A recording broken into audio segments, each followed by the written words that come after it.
নতুন বছরের প্রথম দিন সবার কাছে নববর্ষের শুভেচ্ছা।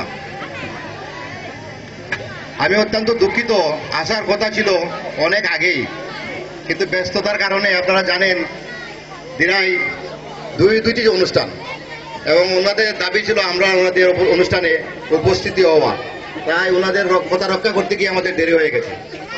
আমার পূর্ববর্তী বক্তা আমাদের যুবলীগের আহ্বায়ক অনেক সুন্দর সুন্দর উপদেশমূলক কথা বলেছেন, আমরা সেই লক্ষ্যে কাজ করব।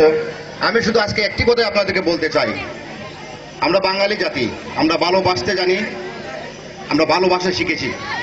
তাই আজকের দিনে আমরা আপনাদের কাছে শুধু একটি অনুরোধ করব, আসুন আমরা সবে মিলে আজকের এই নতুন বছরের নতুন দিনে একটি প্রতিশ্রুতি নেই যে আমরা আগামী এক বছর অন্ততপক্ষে একটি করে ভালো কাজ করব। সবাই মিলে প্রত্যেককে যদি আমরা একটি একটি করে ভালো কাজ করি, তাহলে দেখবেন আমাদের এই দেশের চিত্রটাই বদলে গেছে, আমাদের এই সোনার বাংলায় পরিণত হবে। তাই আজকের এই দিনে আমি সবার প্রতি শুভকামনা রাখি যে আপনারা আগামী এক বছর আপনাদের জন্য শুভ হোক, সুন্দর হোক এবং আপনাদের ভবিষ্যৎ উজ্জ্বল হোক।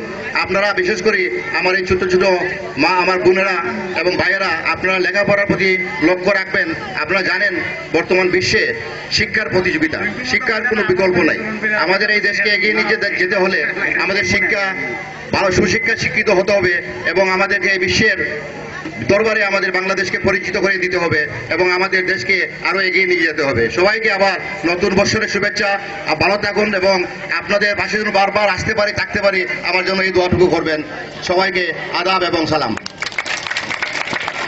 ধন্যবাদ।